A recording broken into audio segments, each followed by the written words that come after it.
think a lot of times we get so stuck trying to figure out like how we can get what we want, but we forget the giving part. We forget the service part. The most wealthy people out there, not just financially, but in relationships and health and all that stuff. Those are the ones who help the most people. They feel fulfilled. Welcome to the Rebel Health Coach Podcast with Tom Underwood. Armed with truth and knowledge, your journey to a healthy lifestyle can be obtained. Preventative wellness, quality nourishment, and daily fitness routines dramatically improve your outlook on life as a whole. And you'll find the support and info you need to accomplish a healthier lifestyle here. Together, we can empower each other along our journey to an amazing you.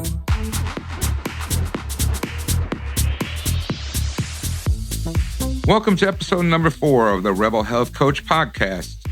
Today, Sean Croxton joins me to discuss mindset and becoming a healthier you. Sean is an author, entrepreneur, and personal improvement consultant on a mission to teach 1 million people how to discover and develop the hidden powers lying dormant within. Sean founded a health-based YouTube channel called Underground Wellness. Underground Wellness then turned into a podcast, Underground Wellness Radio. He has currently 2 awesome podcasts. 1, the Sean Croxton Sessions, and 2, the Quote of the Day Show. Also, if you go to www.seancroxton.com, you can grab a copy of his ebook, The 1%er's Mind, 7 Steps to Beating Fear, Doubt, and Indecision, and How to Get Anything You Want. Now, on to today's show with Sean Croxton. Sean, welcome to the Rebel Health Coach Podcast. I'm beyond excited to have you on our show today. I've been a fan for a while. I found Underground Wellness Radio during my journey to a healthier me. Well, it's really, really good to be here. I appreciate it, Tom. This is going to be a lot of fun. Yeah, man, I'm really looking forward to this, and you're an inspiration to me and to many people. Why don't you just tell me a little bit about yourself, Sean, and who is Sean Croxton? Oh, wow. That's an interesting question. Sean Croxton is whoever. I just talked about myself in the third person. That's weird to me. But I'm possibility, really. I mean, when you think about it, that's really what we all are. We're just possibilities. We are. I'm a guy who just likes to come up with ideas and make them happen and help a lot of people at the same time. I'm just a man of service. That's what gets me going. That's what pumps me up, just to know that the information I put out, or the products that I put out, or the podcasts that I put out are helping people out there, and the universe just kind of takes care of us when we do that. Yeah, exactly. I mean, you're a big quote fan like I am, and one of my favorite quotes is by Zig Ziglar, and it was actually on your Quote of the Day podcast last week, that you will get all you want in life if you help enough people get what they want. So that is pretty much my life motto. Yep. Yeah. It's a fantastic motto to have. I mean, I wish more people had that motto. I think a lot of times we get so stuck trying to figure out like how we can get what we want, but we forget the giving part. We forget the service part. The most wealthy people out there, not just financially, but in relationships and health and all that stuff. Those are the ones who help the most people. They feel fulfilled, and I think if more people did that, we'd have a much happier, more peaceful, fulfilled, country and world. Oh yeah, for sure. One of the reasons I asked you on here today is you were in the health realm of it for a while. Now you switched over to the mindset part of the health and wellness. And I'm a firm believer in the primary food group and what it means to be healthy in the mind. And the primary food group is actually more important than what we put in our bodies. And I'm a firm believer in that. And I think, listening to the Dr. Russo radio show that you were on a couple of weeks ago, this mindset and values comes into play. And it's so important for people to understand the goal setting, the mindset, where your values are at when it comes to getting healthy. Can you touch on? Oh, yeah. I could talk about values all day. Our lives are our values, and we really think about it. We all have things that we value the most highly. Like for me, it would be my health, my education, my finances, my family. When it comes to those things, it really doesn't take a lot of outside motivation for me to get going. I just do it. When I wake up in the morning after I do my few minutes of visioneering, as I talk about in my ebook, the One Percenter's Mind, the next thing that I do is I grab a book. And I don't need any outside motivation to grab the book. I just grab the book and it's 5 o'clock in the morning and I'm reading, and for somebody else who doesn't have such a high value on education, it's going to take some external motivation for that to happen. But for me, I feel inspired to do that. And so the things that are highest on our values are the things that we feel inspired to do. And so we have a lot of people who, say they want to be healthy, or they've tried over time to get healthy. And as Yoda says, do or do not, there is no try. Whenever someone says try to me, I know that they're really not going to follow through. I like to tell a story of a woman who I worked with, and I asked her, what are those things that you value the most? What requires no outside motivation? Where do you spend your money? Where are you organized? And we talked about this for a little while. We were able to nail down what her top 5 values were, and I think they were her family, her community, I think it was travel, and a couple other things that don't quite come to mind. And, I sat there and we were on Skype so we could see each other. And I said, do you notice anything missing here? She was like, no. And I was like, are you serious? And she sat there for a little while and she goes, health. I go, yeah, because when you set a goal that doesn't align with your highest values, you're automatically going to sabotage yourself because it's obviously not that important to you. And so she and I had a brief conversation. We never worked together, and hopefully she was able to get her stuff together and get healthy and lose the weight. But we spent a little time during that hour just linking her getting healthier to her top 5 values. So how's it going to be able to help her and her family? She'll be able to have more energy to hang out with her grandkids. She'll be able to do fun stuff with them. She'll be around longer. She won't be a burden on them, on and on. How's it going to help with her ability to travel? She won't feel uncomfortable in the seat. She won't feel like she's crowding the next person to her on the airplane. She won't need to take a lot of breaks when she's out sightseeing. She won't be slowing the rest of the group down, things like that. And that's what we need to do in order to get our goals align with our values, because if they're not, then we're just going to constantly sabotage ourselves. And at some point, we just got to say, hey, maybe I just don't want it that badly. Maybe society is telling us that we should do it, but obviously we don't want it bad enough to actually do it. Exactly. And if you don't make your why big enough, you're going to fail. And yeah. When I do an intake with a customer, it's a question I ask is, what is your why? And my why happened to be the fact that I had onset of diabetes, and my father passed away at 64 because of diabetes. I didn't want to be that man. Mm-hmm. So you have to make your why big enough. And I don't think people get that when they go into these diets and these systems like Jenny Craig and Weight Watchers. They all have a tendency to be a revolving door because they don't have a big enough why, or their value is not set high. It's funny. I was at the dentist the other day and I was watching TV while he was working on my teeth, and there was a commercial that came on. It was for one of the food programs, Jenny Craig, Weight Watchers, or whatever. And it's a new program that they had, and they had all of these really thin people talking about how much weight they lost. But if you read the fine print at the bottom of the screen fast enough, you'll see that it says, there's a disclaimer. This person did not actually lose weight on the program that we're promoting. They actually lost it doing something else. You know what I mean? It's just I was just sitting there trying not to laugh because, of course, the dentist had his fingers in my mouth, but it's just hilarious how that works. Yeah, that's funny. We talk about your book. I actually picked your book up this weekend and started reading, and I'm chapter 3 right now, making my list of 21 things that I wanted to be. The One Percenter's Mind, 7 steps to beating fear and doubt and indecision. What is a 1 percenter? Well, the 1 percenter itself is funny because it has a very negative connotation in our society, especially, in today's times with our political stuff going on. And people tend to think of the 1 percenter as somebody who's rich, they're greedy, they're elite, they hoard all the wealth and all that. And I wanted to give it a different spin because I think that There's a way that 1% of the population thinks that the other 99 don't.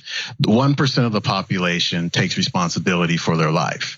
1% of the population focuses on how they can give, and then give some more before they actually start to get. 1% of the population wants, whatever they want for themselves, they want for everybody else. They want success for everybody else. 1% of the population, focuses on the growing, the things that come out of the obstacles, the lessons that come out of the failures in life. Whereas the other 99%, they run into an obstacle, they encounter a little failure, and then they go ahead and quit.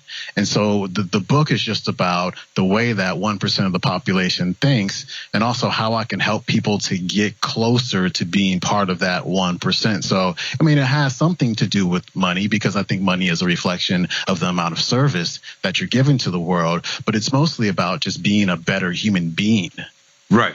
And that's something that I can't express enough to my clients or to other people, is like, you need to put value and stock in yourself, and you need to make decisions that are based on your values. Yeah, you need to do that. And we need to stop allowing our circumstances to control our lives. A lot of times we're so focused on what's outward, and we play victims, of our circumstances. If we don't have a lot of money, we tend to think that, we just don't have a lot of money. It wasn't meant to be. That's just not part of our DNA. We got dealt a bad hand and all this. And I don't think that's true. I think we are in control of our circumstances. We can guide our lives, I should say, and we can create whatever we want to create. I always give the example of somebody who, wakes up in the morning and says, I've got $40 in the bank, I'm broke. And your thoughts create your feelings, and your feelings create your actions, and your actions create your results. So as long as you're thinking, I'm broke, you're going to feel broke. And as long as you feel broke, you're going to commit broke actions. And as long as you're committing broke actions, you're going to get broke results. So you're going to stay in this cycle of being broke. But what we have to do is, instead of letting our results guide our thoughts and our decisions, we have to allow our thoughts to guide and control our results. And so if we see we have $40 in the bank and that's all the money we have to our names, we have to believe that there's something better. We have to believe that we can do something. We can be someone who actually creates better results for ourselves. And when we do that, when we get into that mindset, instead, that seeing isn't believing, we have to switch over and believe that believing is actually seeing. It's our belief our belief system is where it all begins. And when we follow those thoughts and we follow those feelings and we act in a different way, then we're going to get the results that we want. But if we're playing victim all the time, and I've been there, I've definitely been there, life just tends to not get better. We just stay victims forever. Right. And I think we all been there, Sean. I think everybody at some point in their life becomes a victim, especially in that mindset of the $40. You get up and look at your bank account and you've only got $40. You're like, that's all the money I got in the world, and that just, messes up your whole day. Yeah, that's what you have outwardly, that $40, but inwardly you have all kind of talents, you have all kind of gifts, you have all kind of, mental faculties that I talk about in the book that you can turn on. There's like these hidden powers. Like that's my purpose in life, is to help people to see those hidden powers that are lying dormant within, that nobody taught us that we have.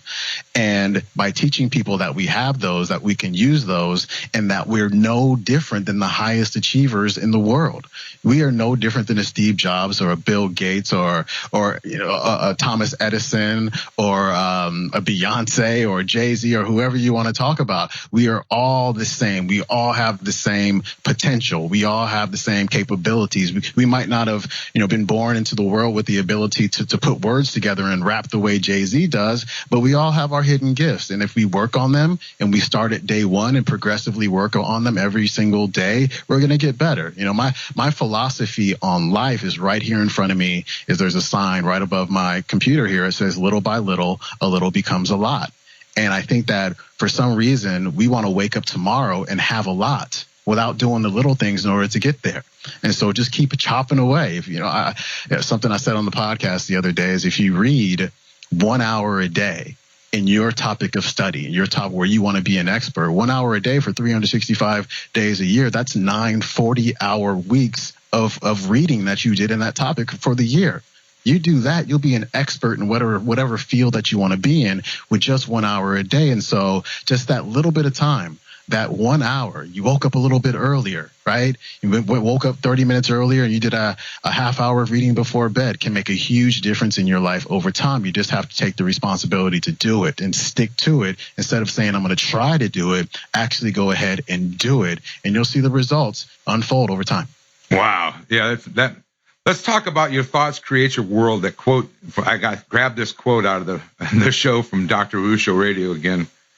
Your thoughts create your world. Your thoughts create your circumstances. Can we go there for a minute? This is so powerful to me because, and then just like you said, though, and this is something that we all struggle with some kind of negativity, especially in today's world, man. So, right now in our lives, there's so many negative things going on, so much negative energy on Facebook, negative energy on Instagram, negative energy on all these outside social media outlets.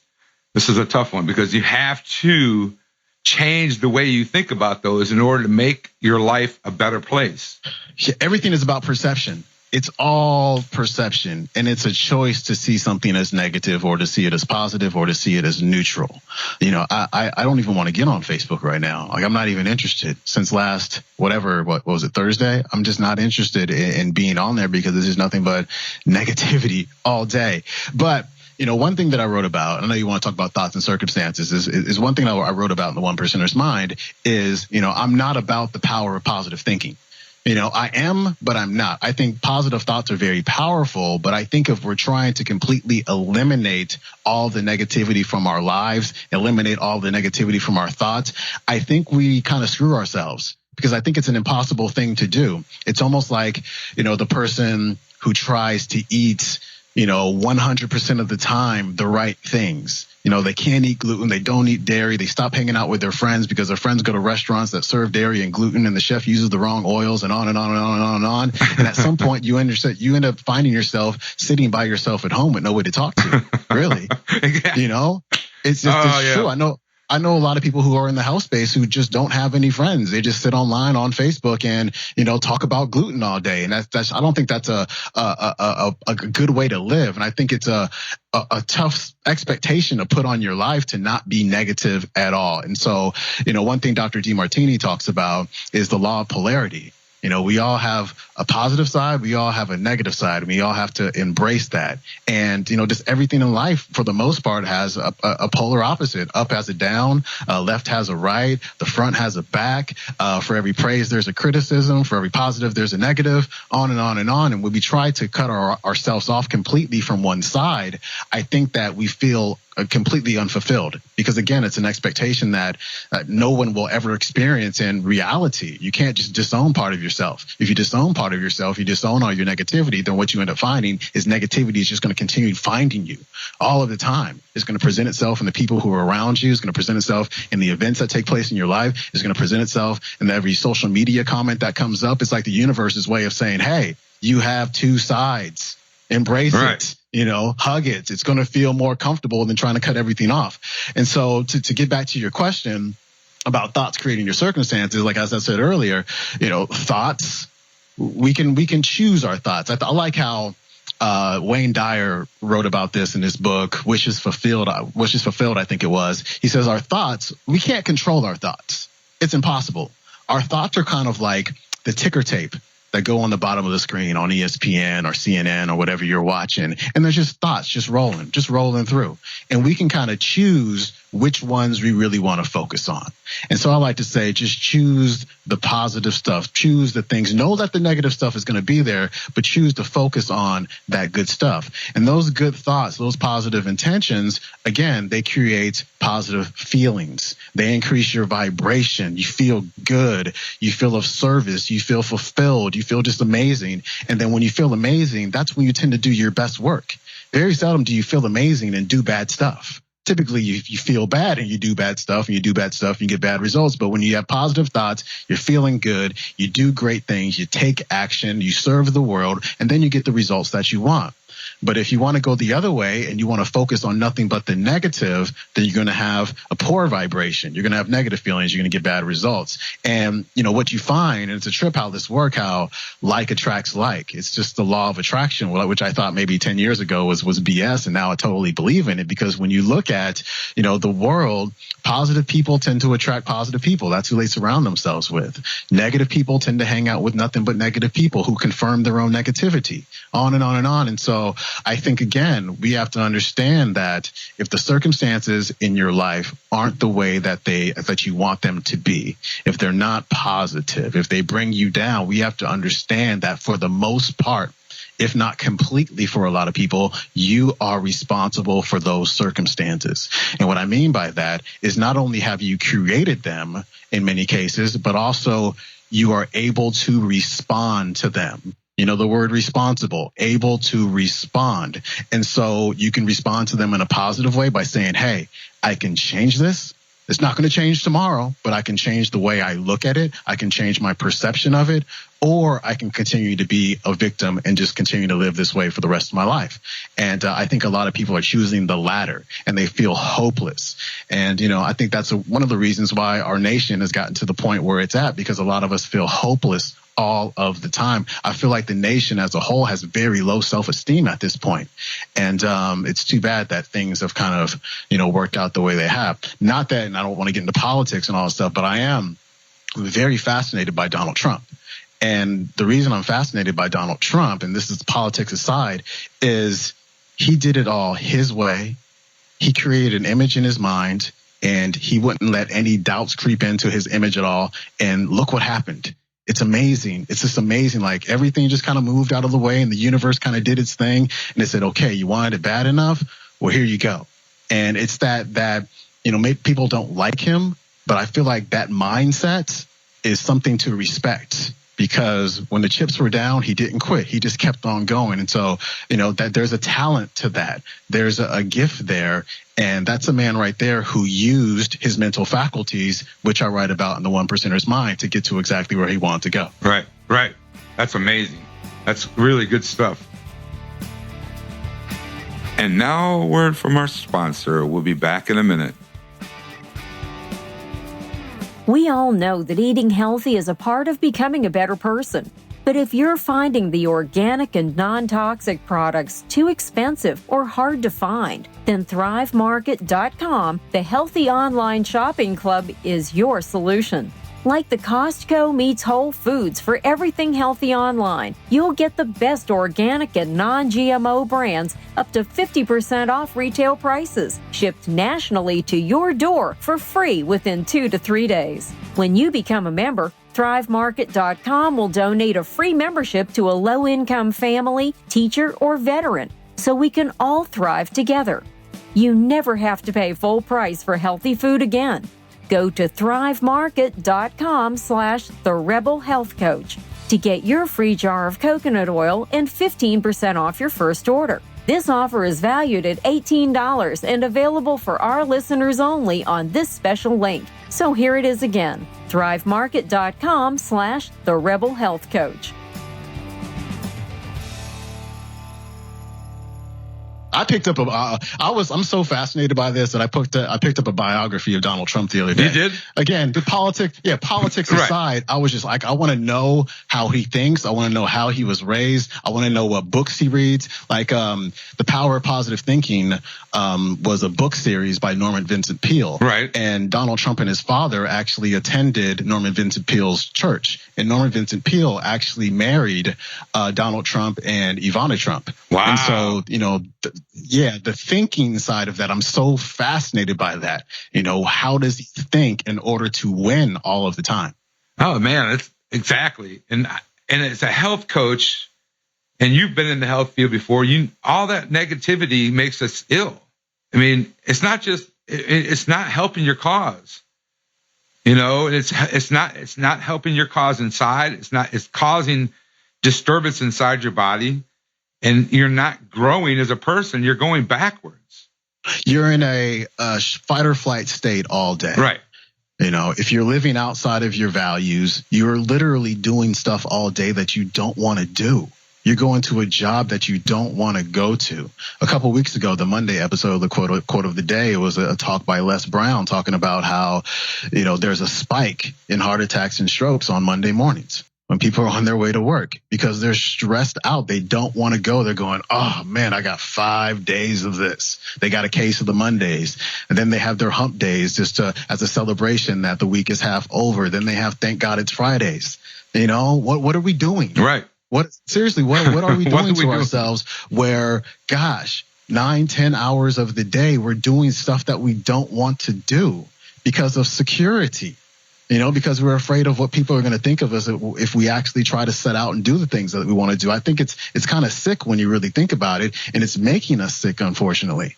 And so we got to stop doing that, because if we don't, again, we stay in that sympathetic nervous system mode where we're in fight or flight. And when you're in fight or flight, cortisol's cranking, adrenaline's cranking, and you're just not in a healthy place, and it's constantly breaking down your body. And so, I love what I do. Yesterday was Sunday. It's typically football day, and I sat here all day and listened to motivational talks for like 8 straight hours to pull clips for the quote of the day. I'm like, this is awesome. Wow. I love this is great. And I just want, like I said, with the one percenter's mind, those 21 pillars of being a one percenter, one of the things is you want for everyone what you want for yourself. And I just can't help but say to myself, I wish everybody can experience what I experience on a daily basis. Like, I get to read books for a living. I get to interview the authors for a living. I get to travel around the country and interview people and create these big online events and help a lot of people and make a ton of money at the same time. Like, I want more people to feel that and understand the mindset that it takes to get there, and to actually just experience what I get to experience. No, you don't have to be on the internet doing exactly what I do, but I'm sure there's something that you absolutely love to do. And that thing that you love to do more of it. Right. And we're not doing more of it. We're doing less of it because we're spending too much of our time doing stuff that we don't want to do. And then the rest of the time we spend our time recovering from it. It's too bad. It's a shame. And that's, and when we go to that primary food group part of this whole thing, and our careers are part of that. And if you're not happy with your career, like you said, you're going to have all this fight or flight inside of you, and it causes inflammation, and it's going to cause heart attacks and strokes, and it's going to cause diabetes. It's going to cause all kinds of disease. Yes, your job is literally killing you. And, here's the thing. I'm sure there are people listening to this going, well, what am I supposed to do? Quit my job? That would be silly. And of course, it would be silly. Lisa Nichols made a point about this. I want to say it was episode number 5 of The Sessions, my interview podcast. And she said, you have to make your job your investor. And so if you can reframe your job as a way out, right? When you can reframe it as a way of, okay, I'm going to set aside so much money every month, put it into account, not really even think about how much money in the account is in the account. I'm just going to keep putting it in there. And then maybe 2 years from now, you can go back and look at that account. And I think for her, there was $63,000 in her account. And her job was her investor. She saw she had $60-something thousand. She took half of it. She quit her job. She moved to San Diego from Los Angeles, and she created a brand new life. Wow. And so, again, instead of just saying, oh, I'm going to quit my job and go set out to do what I want to do, don't do that. Right. That's not what we're saying. I'm saying be patient. I'm saying go to your job thinking of what it is investing, the investment that it's making in your life, and just kind of go from there. Right. Before I let you go today, I know you got a hard stop. So I want to talk about bringing in goal setting for somebody who needs, since we're rolling into the new year here, and we all know New Year's Eve goals come up, and everybody wants to make a resolution, and usually it includes getting healthy. Let's talk about creating that mind or goal set for the New Year's Eve resolution people. There's a few things. I could talk about this all day, so I'm trying to figure out how I can get it into 15 minutes. I think it's important to consider what you want. I feel like a lot of us, we're scared to answer that question. What do you want? Because we feel like when we decide or when we tell people what we want or we write it down, we feel like we're being greedy. We feel like we're trying to be better than somebody else. And I think for a lot of us, there's a lot of conditioning that went on. And, I want to talk about the conditioning part. When you're born, when you're a baby, you really don't have a conscious, logical, reasoning mind. we're primarily dominated by this thing called the subconscious mind. Like when we're little babies, we don't have the ability to rationalize and, do a whole lot of thinking. And so what happens is we pretty much have an unfiltered subconscious mind that allows everything in.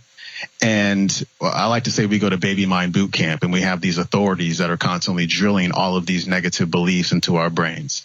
And those negative beliefs might be you're not good enough.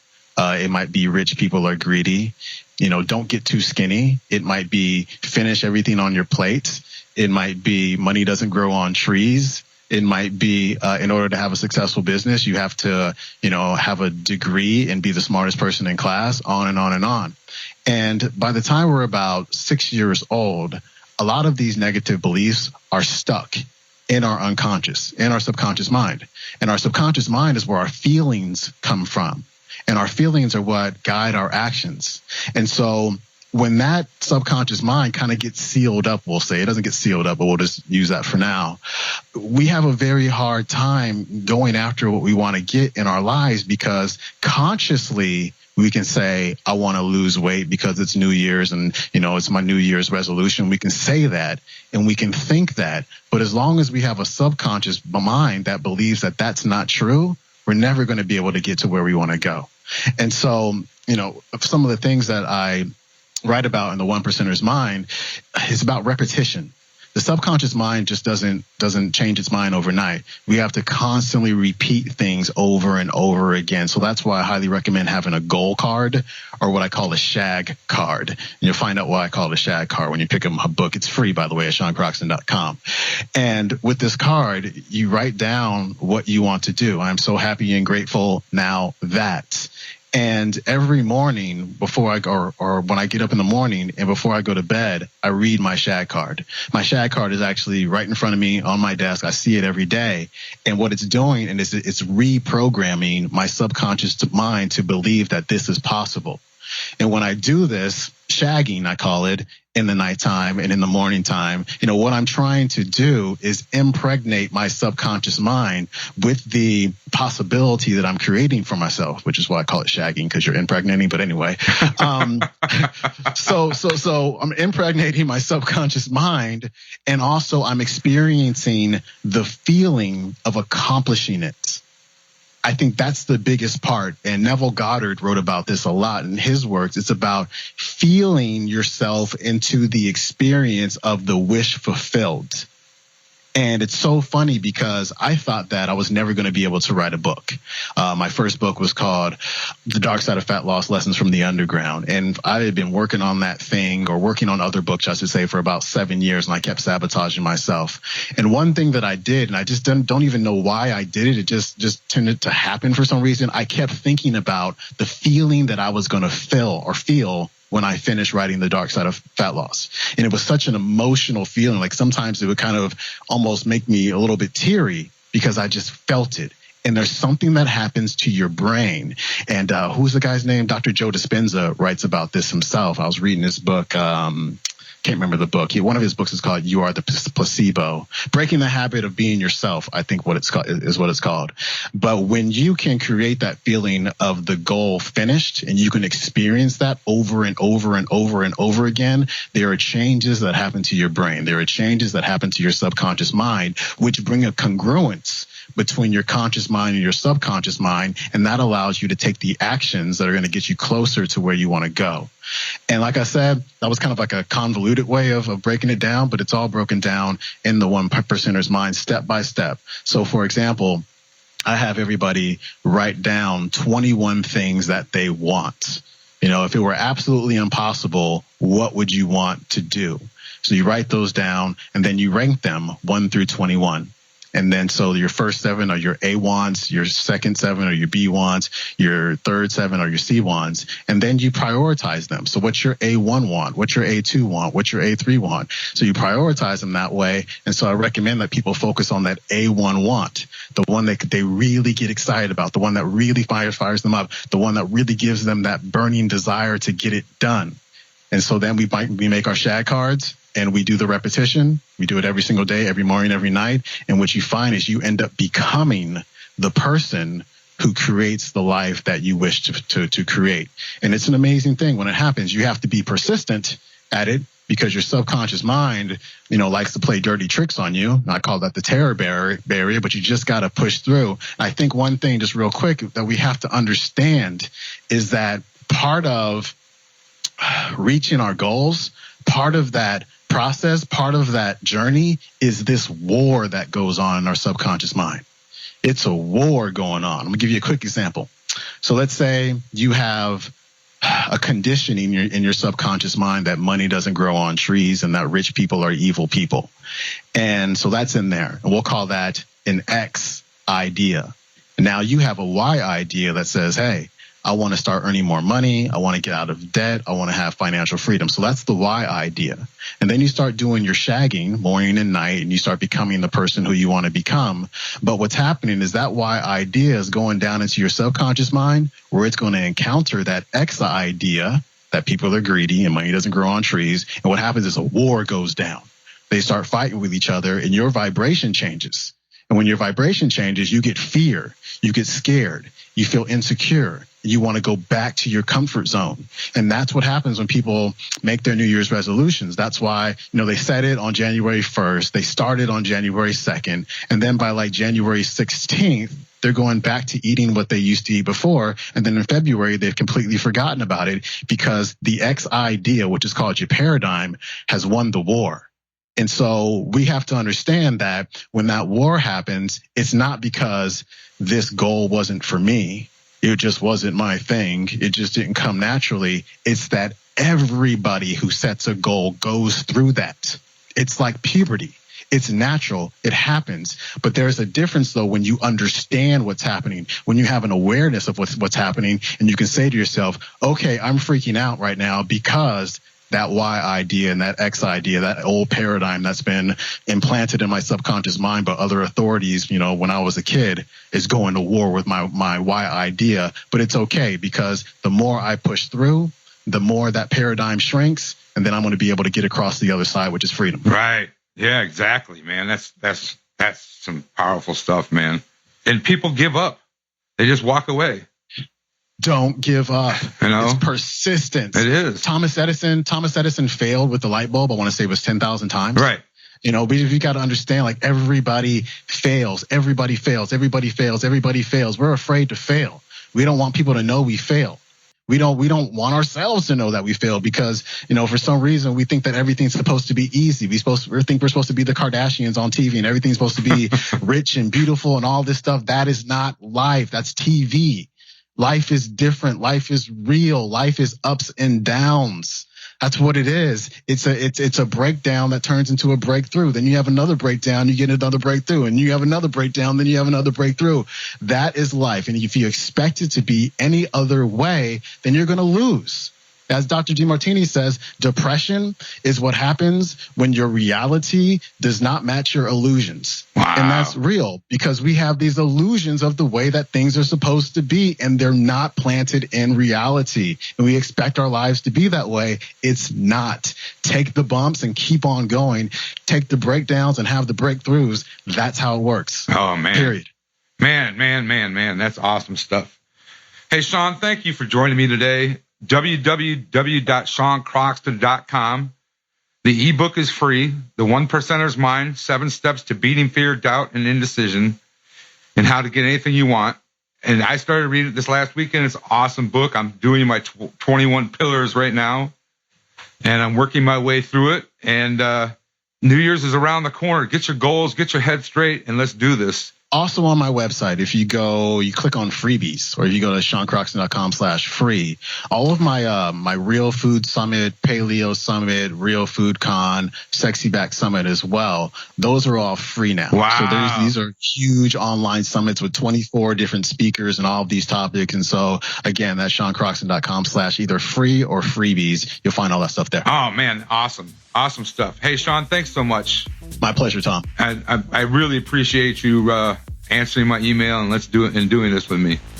My pleasure, my man. I appreciate it. Thank you. Enjoy San Diego, bro. I will. Thank you for listening to today's episode of the Rebel Health Coach Podcast. Please go to my website, www.tomunderwood.net. That's THOM underwood.net, and grab yourself a copy of my free ebook, 11 Surprisingly Easy Changes to Be Your Best Self. It's under the Freebies tab at the top of the page.